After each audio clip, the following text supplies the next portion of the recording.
So just a quick kind of prefatory note before we begin. I'm going to assume some sort of familiarity with concepts like scenario planning and futures thinking. You can see the iconic futures cone behind, which kind of encapsulates in a single diagram the ontology of future studies and professionalised strategic foresight, starting with time here with very little potential all the way to some imagined future with lots of potential. I'm not going to talk about these. But I have worked with ideas like this for about nearly 20 years, and this talk is really about some of the limits that I've found. So I'm kind of working my way through some of the alternative ideas that will help me deal with the limits encapsulated by this model, which I've kind of banged up against as a researcher, but also as a professional advisor and consultant helping people and institutions think about the future and foresight. So I'll be interested to see, I think there's something in it, I'll be interested to see if you think so too. So thanks for your attention. Just to set the scene, that's a kind of a second prefatory note. That's possibly not the best structure, they don't teach that in film writing courses, but we see lots of talk about missing futures. That's a trope that's invoked very often, that there are large swathes of often the youth or particular classes in society who are reckoned to be missing some kind of future, that there's not enough future, that there used to be a future and there is no longer a future. Jonathan White's excellent book and recent set of papers on the future as a democratic resource makes the case that futures are necessary for there to be some kind of politics rather than just a succession of policies which cope with events. I'm going to say that I don't agree. I think the problem isn't that we're missing futures. I think that the way we live at the moment, and I'm using we in a very lazy and all-encompassing term, but certainly people like me, and perhaps people like you, live in a society where we're awash with futures. That there are all sorts of narratives around the singularity, the optimistic net zero, the disaster, the planetary events that are happening. We recently had a general election which was conducted almost entirely in debate around what imagined futures polls about people's expected futures were going to bring about. We didn't really have much talk about policies, we talked about imagined futures. We live in a world where we're always exhorted to become better, that there's this idea of personal development, that you can have your own progress. So all these different scales and registers, there are all sorts of conflicting futures. So I think the problem might be that we have too many futures. Just some examples. This is a past future from yesterday. This is now past because we've missed the storm it's gone through. I haven't seen any damage apart from a trampoline on the track on the train on the way in. We've got a slightly longer range forecast saying that towns may have to be abandoned. There's a note of uncertainty there. There's a projection. This is climate related. So is this. Mid-century, the range is getting even bigger. But these are familiar. These are mainstream publications. These are news places, mainstream journalism sites. This is a prediction market, Polymarket. I don't know how many of you have come across Polymarket. Familiar? A few. Okay, so this is rather than polling people, the idea of collective wisdom, the wisdom of the crowds we used to call it back in the early 2000s. Now I think it's collective intelligence. But the idea that the market somehow will allow us to reach some kind of insight into what may or may not be likely. And you can see the range of things here. Well, it was a range. It's dominated by the US currently. Lots of concern with entertainment, with the markets, with politics. Governments try and intervene in futures. There's a 25-year, impossibly long span, if you're in government, a 25-year future to improve the environment. The future of AI, something that we're all very familiar with. We've got lots of language here around trends, predictions, start realising return on investment, so some kind of way of bringing the future forward, a return on investment, you can realise it now. So there are all sorts of future orientations bound up in that very common way of talking about AI or some, this new, that's a different talk. And here's another example of using the future of charity, the Nature Conservancy, talking about different scenarios. So business as usual, which doesn't exist, not an option, we'll talk about that later, or a more positive future. So this idea that you can divide the future into different possibilities and choose between them and make a choice which one you want to work towards. So what I'm going to try and explore is the idea that maybe none of these futures are really helping, and in fact that maybe looking at the future in all of these different ways is part of the problem, that perhaps some of the orientations to the future encapsulated in this kind of scenaric stance, as Jay Ogilvy calls it, underlie some of the mechanisms which are leading to some of the problems with which we find ourselves faced. But obviously, if we do without the future, then the question of how we act becomes very hard.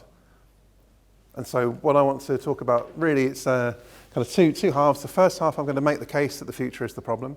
And the second half, I'm going to share some ideas that I think offer us an alternative way of orienting ourselves to the future. So I'm not going to deny the existence of the future, but just I'm going to offer some ways of orienting ourselves to the future that you don't normally find in the kind of venues that I've just shared. So,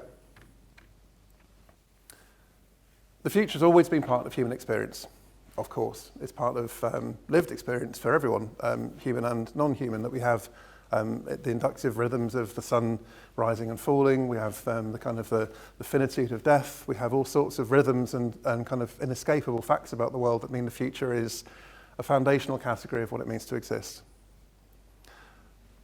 But around the kind of mid-1700s, perhaps inheriting ideas in Western Europe that were emerging around 300 or 400 AD, we get this new idea of a future that's somehow empty into which we can project our interests, a future that is removed from human experience, that it's not to do with our human experience, it's somewhere that we will reach. And that morphs into the idea that it's a future that we can control, that we can decide what kind of future we ought to try and achieve. It lies under the notions like progress or development, linked with Western European ideas of civilization, for example. And this is something that's characterised in a term that I found very useful over the years, and I know lots of other people have in the room, from Chris and Barbara, the idea of empty futures. That this modern future it's open, that is, it's not yet fixed, that it's empty, that there's nothing going on there currently. It's abstract. It's like this is a characteristic of the kind of the modern sensibility, but this idea of abstraction from lived experience, that the future is placed into that kind of category, and it's somewhere into which we can project our current interests. So there's been a wealth of critique and description of the impacts of this idea, particularly over the last sort of 40 or 50 years, I'd say. But people like, this is not a comprehensive list, but just to give you an idea of the range, people like Jason Moore talking about the Capitalocene, and talking about the way in which the capitalist order presupposes an eternal future into which it can continue to grow, a kind of a boundary beyond which the four cheaps of energy and resources can be found. This idea of an abstract future into which you can project, it lies at the root of all statistical modelling and probabilistic ways of assessing what may or may not happen.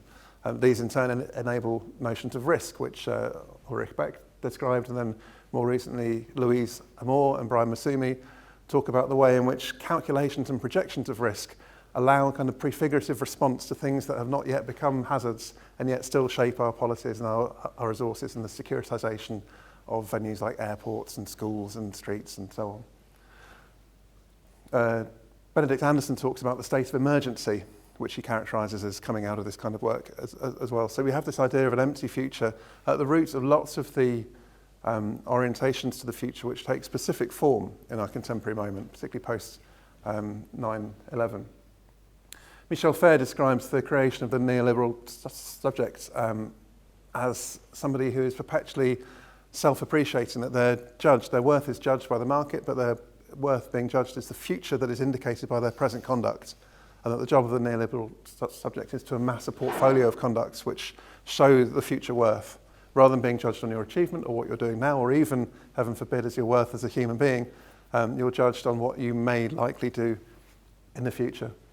And this idea of the empty future lies behind the expectations and promises that are made by innovation teams, as described in the Sociology of Expectations from the early 2000s by Borup and colleagues. So there are lots of ways in which this idea of the empty future is put to work in ways that are sociologically interesting and have been catalogued by various people. One particular strand in this critique is presentism, and I'm dwelling on this perhaps longer than I need to, simply because later I want to distinguish this from what I'm talking about. I think there's quite an important contrast. But in the face of the Anthropocene, in the face of the uncertainty brought about by the industrial age, by the shock of the First World War and industrialised slaughter, in light of everything that's happened between then and now, various people are saying, have tried to make the claim that the future is no more, that this idea of progress, this idea of a future which will eventually be reached, is not something that we can sustain anymore. So Hartog talks about a regime of historicity, which is no more, that it's been replaced by a presentism, in which, rather than being aware of a past, the present cannibalises it and calls it heritage, and the future is reckoned to be more of the same. Helga Nowotny, writing in 1994, saw a shrinking of the future until it was replaced by an extension of the present. Both these ideas have this idea that the present is somehow made thin and extended and stretched, and it's kind of pushed backwards to replace a past that we don't engage with, and it's pushed forward to replace a future that we don't think exists anymore. Berardi makes a stronger claim of no future. In fact, I think his book, After the Future, reckoned that there was the end of a particular kind of future and argued for a new source of hope. And since the pandemic, he's published a much more depressing book in which he claims that there's just not much point and our job is to disengage and give up on the idea of the future. And in an interview with Neil Vallely, he says, in Europe, futurism is our culture, but we don't have a future. So I'm dwelling on this really to say that I don't agree, and I don't think those are the right choices. I think there are grounds for hope, and I think there are ways of constructing futures that work without needing to endorse the kind of modern future that these thinkers believe has gone. And I don't want to dispute the fact that this modern future might have gone or not be doing the work that it used to. But there is an option beyond just lamenting our fate at being trapped in the present, because some future really will happen. It may not be a very good future, of course, and it might be ironic in a talk that's begun with a critique of modernism to use graphs like this, but we can see here, this is just two graphs, almost at random really, but the biodiversity measures since 1970s have gone down, since 1960s when people were well aware of the impact of carbon dioxide, emissions have risen. Since I've been working in future studies and doing foresight, the planetary boundaries measured by the Stockholm Institute have been passed, and I don't want you to think that I thought that was entirely my fault, but it does make the point that while this has been happening, many developed and lots of societies around the world have tried actively to intervene in the future, to try to tell stories of possible futures, to warn, to advise, to say there are alternatives, we don't have to do this, and yet we're still here. So there's something about these institutional efforts to think about the future that's not sufficient. In the 1970s, a particular strand of the sociology of the future, one of the first coming from political science in the University of Manoa, Hawaii, the aim was really to address what they called, or what Richard Stanford calls, the global problematique, the kind of intertwined, what I guess now we'd call the polycrisis, thanks to Adam Tooze. It's not a new thing, I guess. The idea was that futures thinking in government would help policymakers think about the long term, would help them come out from underneath the interests of the market to start thinking about what was in the interest of humanity and understand what was at stake, that the future of our planet was at stake. In quite an honest, I think, and self-reflexive article, Richard Stanford looks back at, so he was one of the voices in the late 90s who was really pushing the idea of futures thinking in order to do these things. He looks back at what happened and draws the conclusion that it hasn't really had that kind of effect. And it might well be that on a local level, on a personal level, thinking about the future or thinking in scenarios works very, very well. Perhaps if you're a small firm, perhaps if you're an organisation, scenarios are useful in a kind of strategic and limited sense. But if the aim of the discipline was to solve the problem of the world, it's hard to claim that it's managed that. Partly, I think, that's because we have a twisted idea of what the future does in terms of bringing about change. That one of the canonical tenets of future studies is that images of the future pull us forward. They have this idea of the magnetic future that we can just, if we think about a good future, then that will somehow pull us forward, and that we won't be able to reach a good future unless we have this image of the future first. It's a prerequisite. And yet the future keeps happening all the time in unexpected ways without us having a picture of it. And in fact, we have many, many images of positive futures, and yet we still seem to be stuck in the same way. And I think this is something that I was thinking before the pandemic, and I'm still on a personal level really wrestling with the fact that the pandemic was as big an intervention as anybody could possibly imagine sensibly making, and yet nothing really about the way we organise society has changed. The people in low-value jobs are still in low-value jobs despite us having material evidence that we depend on them, for example. So images of the future are not sufficient or necessary for change, which might be one reason perhaps that future studies and institutionalised foresight hasn't had the impact that we might want it to. Perhaps that's partly because we don't understand our place. And I'm saying we here because I've spent time doing all this. I've worked as a consultant, I've done innovation work, I've done strategic foresight for private firms and public institutions. And the way that that work is often framed is that before these futures people come along, there's the status quo, there's business as usual. And then, thank the Lord, these futures people turn up and can reveal that there is an alternative to status quo. And without these people, we would never have been able to leave the status quo. It would have been business as usual. But now we've got an alternative. We've done some scenario work. We can see a new option. And I think that fundamentally mistakes the organisational relationship. That actually their position is much closer to perhaps a jester in a medieval court, where it's a chance for the court to get to know itself better, but when the jester finishes, the king is still in charge. That these groups, these organisations, are part of the way in which the present makes sense to itself. Perhaps they're a safety valve, perhaps they're a place for dumping that kind of thinking. I certainly think that there's a risk when you do this kind of work with an organisation that having invested in the workshop scratches the future's itch, and people don't really see that they need to do something as a result of having identified a challenge or seen a new opportunity. So this is part of the condition that we're in as a kind of a modern, or perhaps you want to say late modern, or perhaps even a postmodern way of organising things. Looking at the future as part of our present, it's hard for us to imagine a present which doesn't have some kind of unfinished gap in it, whether that's some kind of Hegelian capital H historical progress, or whether that's just a sort of Michel Fair version of kind of the self-appreciation that is yet to come. That having some sort of capacity to look at the future is a normal part of the present and doesn't necessarily mean that we're going to do anything with it. And partly that's because it's very hard to talk about a brand new future using the language of the present. So if we talk about a scenario, I assume that we're all familiar, but a story about the future, some kind of narrative saying it's 2070 and 5-year-old Millie is teleporting to school where she's going to learn about drones or something like that. All of the categories and the narratives and the ideas and the relationships that are not expressly identified as being a break from the norm will be necessarily those that we're used to working with in our everyday life. Because otherwise, how could we possibly understand it? That there needs to be some continuity with the present for a scenario to have any kind of narrative impact at all.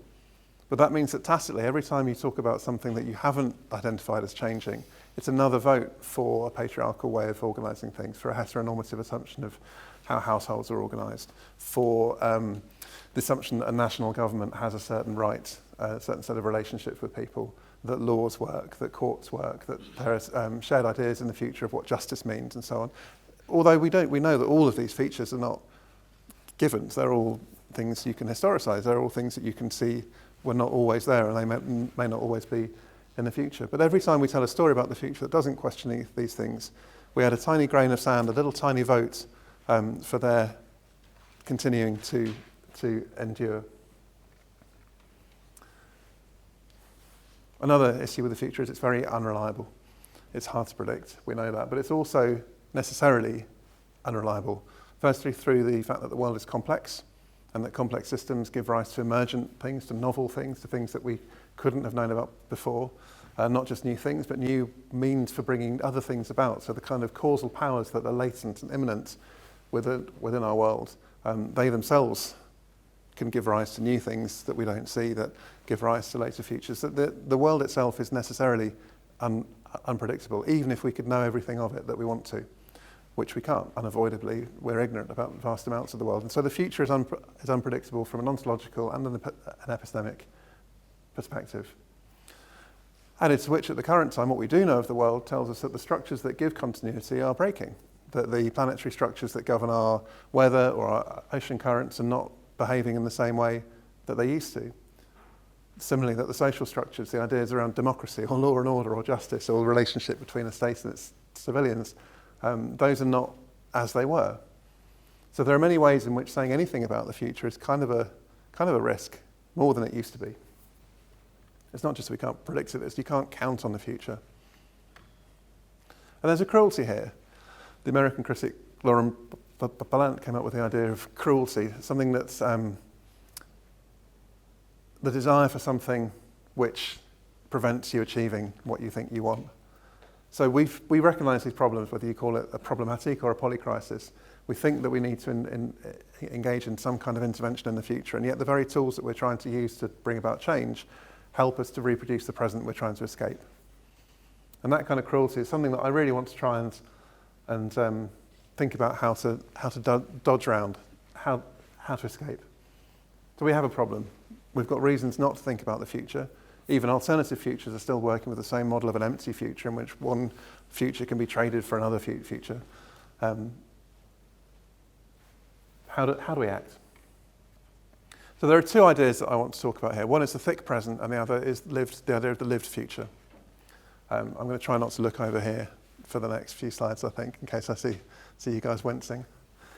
So the thick present is the point here is that it's a setting where, rather than thinking about what we often call the specious present as a kind of a very, very thin slice of time that's buffeted by an immense past and an unknown future, thinking about the present as some kind of temporal setting with duration, that there's time within it for things to unfold. This duration is produced through complex, layered, overlapping relationships between different times, different perceptions of time, different experiences of time. It's an idea that's been put to work in lots of different places. First, perhaps with the phenomenologists, more recently by writers like Donna Haraway. Within the field of futures, it's becoming more used. Even some people that don't use the term, Chris, I've co-opted you here, and I think some of your work also points to what I understand as a thick present, this idea of fractal time. And I want to stress that I'm seeing this as thick rather than extended. I mentioned before the idea of the presentists who see the present as being stretched and thin. Really what I want to think about now is making the present thicker and richer and more interesting. There are lots of different philosophical precursors to this. There's the idea of protension or retention, or kind of remembrance and expectation, that are a necessary part of being conscious and experiencing life in the present. There's a kind of the constellated times that people like Benjamin or Bergson talk about. I'm aware here I'm conflating two rather different ideas, but the point I want to get at is that there are ways of taking times from other places and putting them together in a way that makes sense in a particular present. There's the fact of the present that Mead describes in his late lectures, the saddleback that William James describes, where the present is something that's thick enough to span. It has a span. It's like a saddleback. It's got the present, the past on one side, and the future on the other. And what all this means, I think, is that we're invited really to think about temporality in an alternative way, rather than that cone of time being a fixed line and starting with a limited set of possibilities and expanding to another. Instead, we can start thinking about the relativity of time. I don't mean that in an Einsteinian sense. I just mean that words like past, present, and future are indexical. They're relative. They only have meaning if you know what temporal centre you're standing in. What was the past yesterday was the future the day before. And I think it's an important thing to recognise when we're thinking about working with the thick present, that in our imagination, these temporal centres can move. And in fact, you can think, I did think this would happen, but it turned out I was wrong. That was a past future. Or you think, in future, I might look back at this time in this way rather than another way. That we have the capacity to imagine ourselves in lots of different points, if we still think about time as a linear sense, but also at different scales. That if I am doing my violin practice, that's a regular routine, that's a kind of a fixed, continual state. And yet at some point, I would like to do my grade 8, and that's an end state at which point that routine will collapse. Or perhaps it's swimming, or perhaps it's some other skill. But there are different ways in which what is routine at one level becomes part of a changing temporal state in another. And it's this kind of consideration that is involved in the exercise of agency. And the key idea here is that it's agency that creates time. Things don't take place within time. Things taking place creates time. And there are various different theorists. Again, I'm collapsing here. A lot of people that think quite differently about social practice. But there are people like Juliana Mandic and Misha talking about projectivity, regimes of engagement with time, different orientations where we're able to think differently about the resources available to us in the present, about our experience from the past, about our dreams for the future, our concerns, our interests, how these all mediate each other.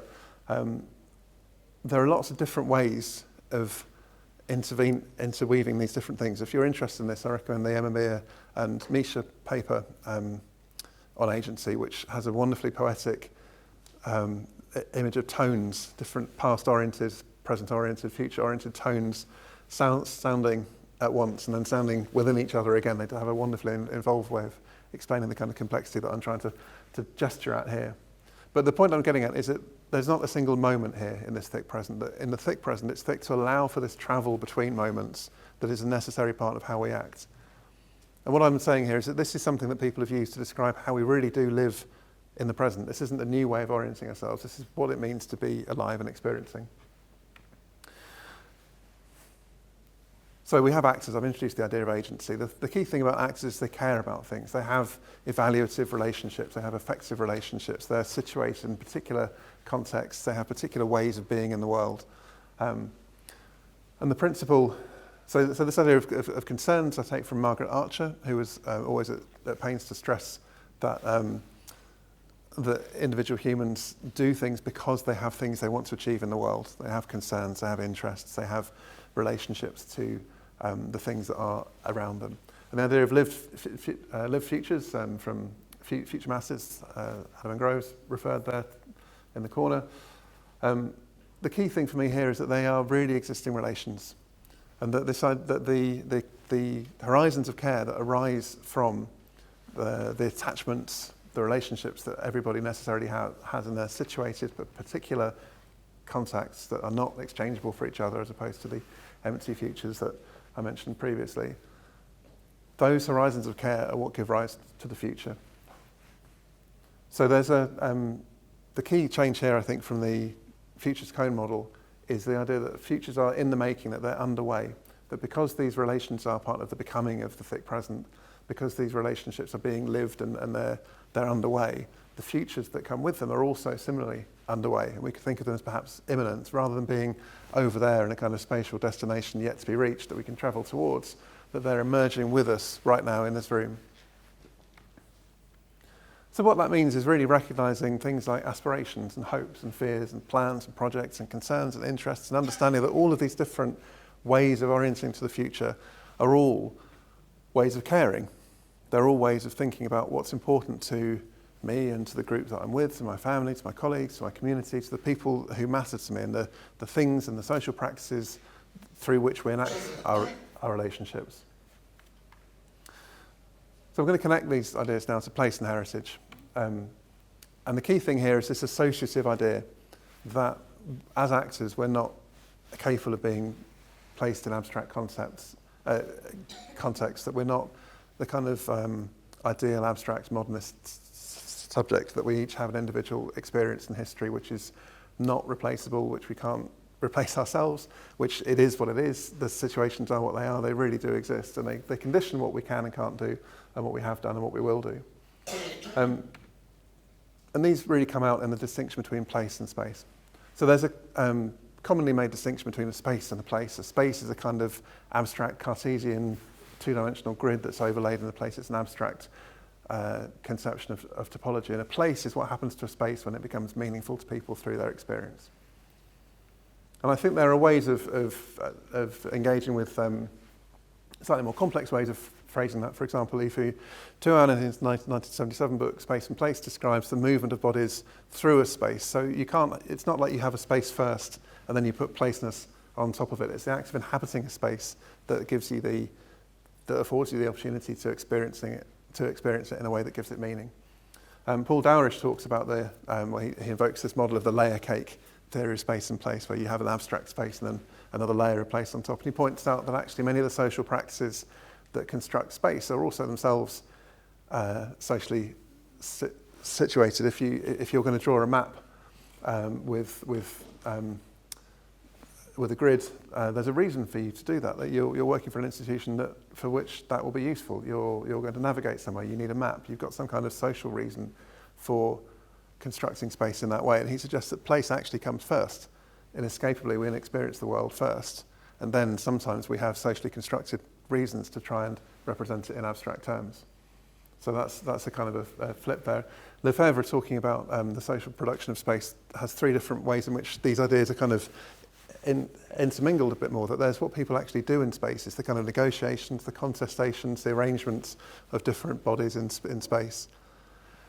There's the strategic representation of these spaces in planning departments, in government offices, in zoning committees, where these kind of spatial practices are absented so that we can talk about big blotches on a map. And then there's the lived experience of space.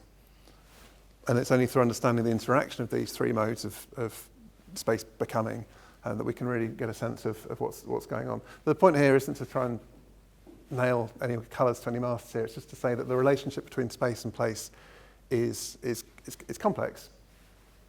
But what matters all the way through is that there's some way that people have of making sense of a space through experiencing it and through developing some kind of affective relationship to it through which it has meaning to them. And those moments take place at specific places, in specific spaces, but also at specific times. So we attach memories to space. We have feelings, as Bachelard talks about the idea of dwelling, a very sort of Heideggerian reference as well there, of dwelling, of thinking about belonging and safety and being at home and safe. These are attributes of a place, not a space. And of course, we need to recognise that different groups will have different kinds of affective relationships to spaces that afford them different ways of enacting those spaces. So, for example, as a man, I can have a very different relationship with a place I walk through at night than perhaps my female colleagues. So the link with heritage, I think, comes through identity, that places are an integral part of our identity. Our experiences of place constitute who we are. Our memories that we accumulate constitute who we are. And for many heritage researchers, heritage also performs that work of belonging, of articulating a group or a culture to which you can be said to belong and to which you can come to realise yourself as part of. Place and heritage constitute each other. It's really difficult to imagine an unplaced heritage. It's really difficult to imagine a place that's somehow culture-free. And I think it's worth noting as well that there are, I'm going to be a bit sweeping here and say authentic and inauthentic ways of doing that for both heritage and for places. That there are ways of thinking about heritage in ways that celebrate the lives and experience of the people who are part of that culture, and there are ways of exploiting heritage as a commodity, as Robert Hewison discussed in the 1980s, talking about the heritage industry. Similarly, with placemaking, the complexities of how we intervene in a space to make it some kind of place are well discussed, I'm sure, but in particular in this building. But sometimes placemaking can be done in the interests of a community or a practice, and sometimes it can be done in the interests of a brand or development. And that's worth bearing in mind. But I don't think it's a choice. I think in any example of heritage, in any place, you're going to see aspects of those ways of constructing it in each. Heritage is one of those ideas that you don't really stop to think about, perhaps. And it might be that we use it very easily and think, yes, of course we know what heritage is. I think it's worth mentioning, just being really clear that I'm using it in a very expansive term. I'm thinking about tangible and intangible aspects. And I'm following the lead of scholars in critical heritage studies and understanding heritage first as a process, that heritage is something that we do in the present. It's choices we actively make about what work to put the past to. We make choices about what we do with the historical knowledge that we have at that time and how we decide to give it a space in our lives. It's also something that reflects the values that we have. That there is no heritage without values, whether we call it significant for historical reasons or because of the social history attached or because of the aesthetic value or because it has some kind of atmospheric, affective quality of ruination. There are lots of different ways in which heritage is valued. And again, these values can be contested, they're not always shared. And I'm sure all of you can think of examples. I mean, we're near Bristol, there's the Edward Colston statue, for example, is a great example of how heritage values change and heritage values are not held necessarily in a unanimous and as a consensus.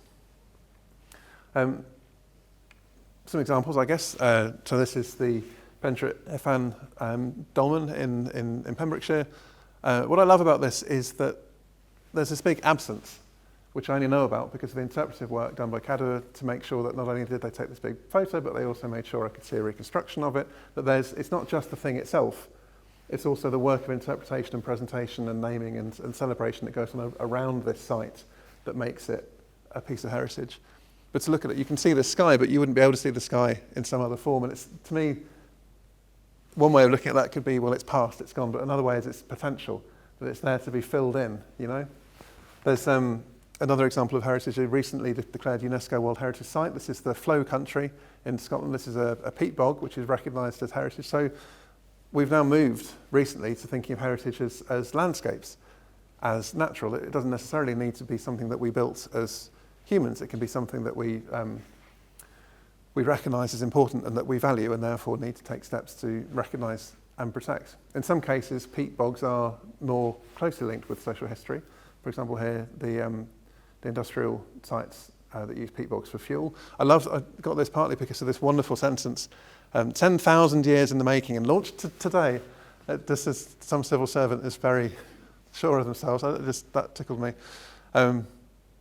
So there's a kind of a mixing here of what we might have in older times called nature and culture.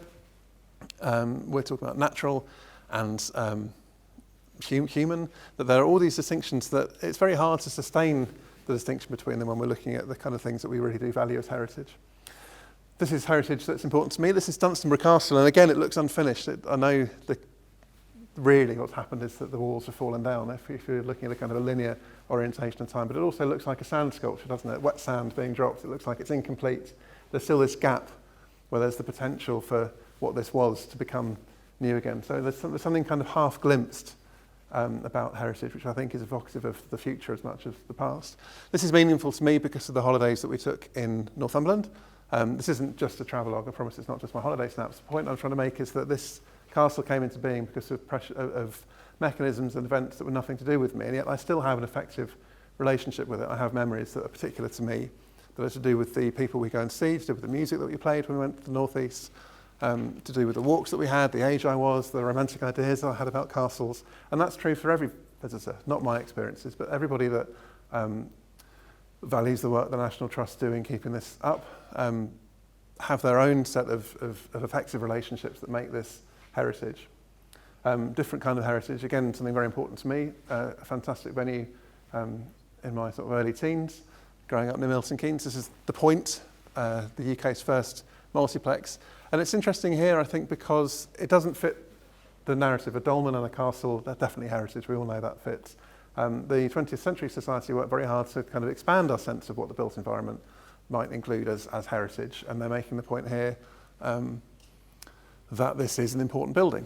I think what's interesting to me here is the kind of the institutionalization. It's a kind of a quasi-formal, a kind of a cosplay version of the formal life they'd like it to have. So they would like this to be on a national list of heritage. They would like Historic England to have made some sort of statutory declaration that this is official heritage. And until that time, they're cataloguing it themselves. They're giving it attributes themselves. They're kind of treating it as heritage. If you think that heritage is what is institutionalized, they're trying to institutionalize this to make the case that it matters. More personal heritage, last one. This is a different level. This is all I could find about something that meant a great deal to me when I was young. My father was a Morris dancer in Whitchurch, Buckinghamshire side, and every May Day we'd have a meet with other sides, and the guys from Oxford would bring a sword with a big cake in the bottom, which is a fertility cake, which was, you had to take a piece with your left hand if you were particularly interested in the powers that it was said to contain, and that's a tradition that's gone on for many years. It means a great deal. If I see that half-eaten thing, I can see it held by a man who called himself Moss. He had a particular kind of black hat. It's like a big childhood memory here. I can't find anything about it online. And yet it is a sustained tradition. It's something that's been going on for a long time. It's not documented and institutionalized in the way that these vast landscapes or big buildings are. It is the only set of photos that I've got here with people. Those other photographs didn't have people, which I think is interesting, given that it's people and their experiences that make these things heritage. And just a last example of heritage. This is an example of the demo scene. These examples are from Finland. The demo scene is something that's been going along for 40 years, which is people trying to test the limits of computers by doing cool demos, making cool graphics, making things happen in tiny amounts of memory, demonstrating their understanding of chip architecture and the capacities of the machines that they're working in. And this is now on the Finnish Ministry of Culture list of heritage that they're putting forward to UNESCO to recognise as intangible cultural heritage. So heritage doesn't mean old. It doesn't mean the built environment. Heritage means a social practice, something that people value, that matters to them as part of their culture, and they want to expressly say, this is something we want to recognise. So heritage is not about the past. In fact, it's entirely about the future. There's no reason to think about heritage unless we think about the future. The rationale often given for investing resources in heritage is so people that come after us can decide what they want to do with it. But beyond that, there are ways in which heritage specifically has what various scholars call future-making capacities. So Ulrika and Anders have done a fantastic piece of work talking about the way that designating things as heritage shapes the planning process in different towns being redeveloped. They have a really interesting paper looking at the past example, the present example, and a projected example of how heritage in the planning process leads to material change on the ground for specifically heritage reasons. Johanna Zetterstrom-Sharp has a fantastic piece of work looking at the way that heritage of a country is put to work in legitimizing a chosen political future. Sandra Kemp talks a lot about how museums have always played host to future imaginaries. We might think of museums as repositories for artifacts from the past, but museums have always been there to tell a story about who we might become and who we should aspire to. So there are ways in which heritage has a relationship to the future currently, outside this idea of an image of the future pulling you forward, or a future cone, or a projective if this then that kind of abstract way, that these are all ways of thinking about the future which are specific, which are lived, which are in their instances, each individual and particular to a specific time and location. Another temporal stance that heritage brings us up quite close to is the idea of loss and decay, and particularly in the face of climate change. The nature of heritage and our capacity to protect it is changing as weather erosion patterns change. Different materials from other ages withstand it less well than they used to. Caitlin De Silva has been working on this with others, but I'm particularly recommending this book, Curated Decay, arguing that our job as heritage professionals might not be to protect and arrest processes, but to embrace them and understand them, and see that what we see as loss might be better understood as a change of state. That we might be able to go from adaptive reuse, a phrase again I'm sure some of you will be familiar with, to adaptive release, and to understanding that if we just change our orientation to things that matter to us, we might be able to let them go. And this seems like a timely orientation. Again, it's not a kind of a approach to the future that we associate with strategic foresight or innovation or futures thinking necessarily, but embracing change and loss, it's going to be something that perhaps we would benefit from. And there are times outside time that are invoked by heritage, ideas of posterity and nostalgia, what comes after the end of history. And that's often invoked as the rationale for heritage at all. The National Trust has the wonderful slogan, "For everyone, forever." I wonder how many iterations they had. For most people, for quite a long time. No, let's just go the whole way. For everyone, forever. Which is so ambitious, and it depends massively on a particular model of history, which by saying this is inside history, kind of defines, by opposition, a time outside history. This is a relationship that's explored a lot by particularly Peter Osborne, but also Reinhard Kotelek in his discussion on Neuzeit describes that relationship between the times outside time. Once you historicise time, you suddenly you give rise to all these ideas of posterity that perhaps didn't have quite the same form before then. Nostalgia, again, is an effective temporal disposition that's often associated with heritage. So my point here is just to say that place and heritage, by virtue of being socially constructed, by virtue of having meaning through the experiences people have within them, offer us different temporal orientations, that we're able to step outside this idea of a planned, linear, calendrical kind of, not calendar, but a kind of a gridded way of looking at time. Which I think is useful, and this is the final part really, where I want to try and think what the implications for this might be. So we've got located futures. We've got this idea that place and heritage are each located and situated, and the futures that arise within them, which arise through the relations of care that are present within those settings, they're real. They really exist. They're not abstract, and they're not simply extensions of the present. And that means, I suggest that they're reliable. I said earlier that the future was unreliable, but I think the point about lived futures, and why it's useful to me, I think, is that they really do exist, these relations of care. If you're not sure, then they don't. So you can count on them in a way that you can't rely on a scenario or a projection or a poll finding. And in a similar way, I think, this is a question I'd be interested in your thoughts on whether utopian futures are somehow different.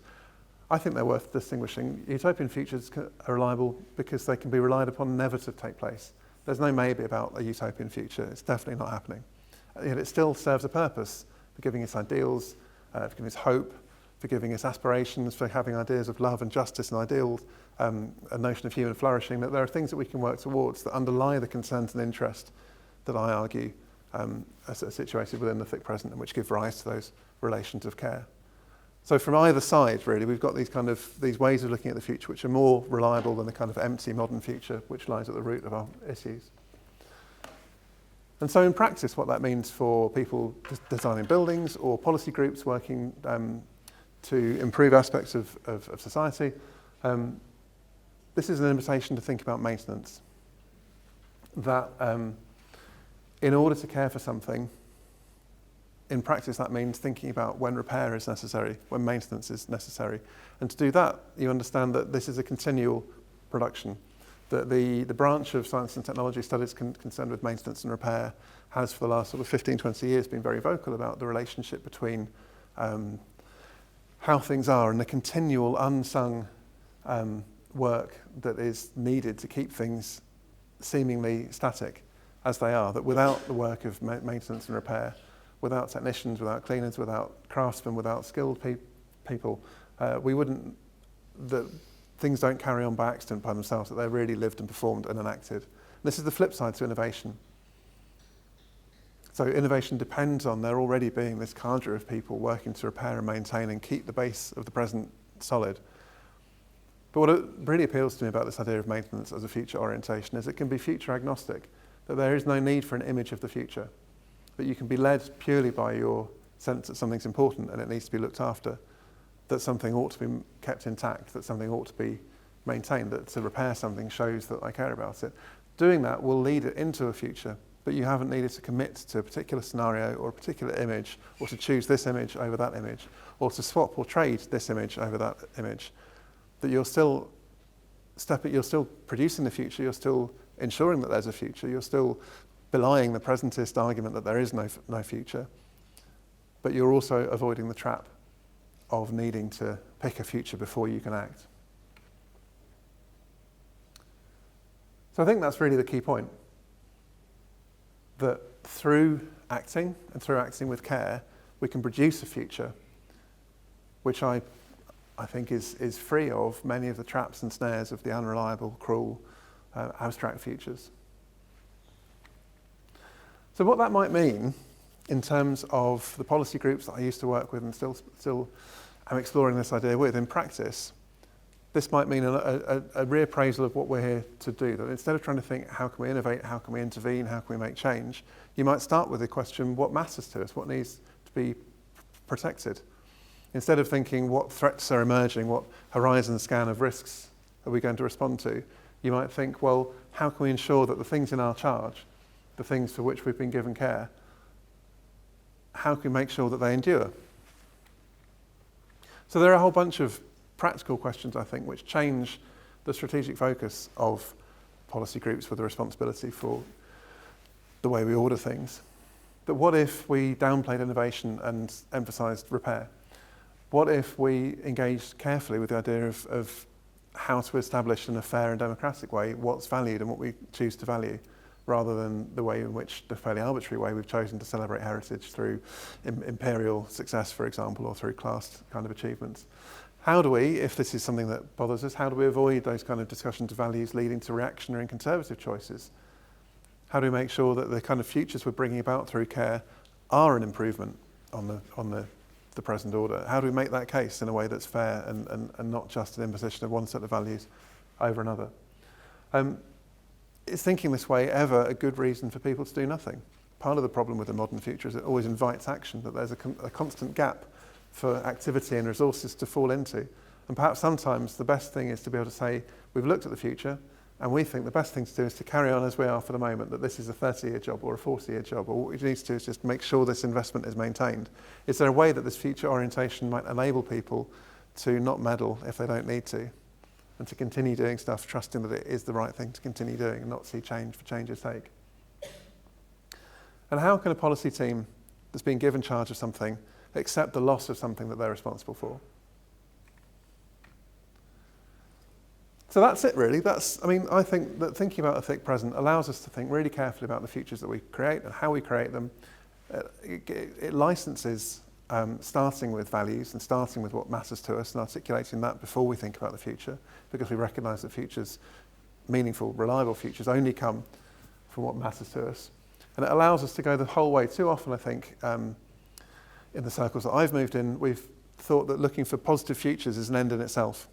But really, looking for positive futures ought to be a first step on the way to looking for positive presents, that we're not being driven by an idea.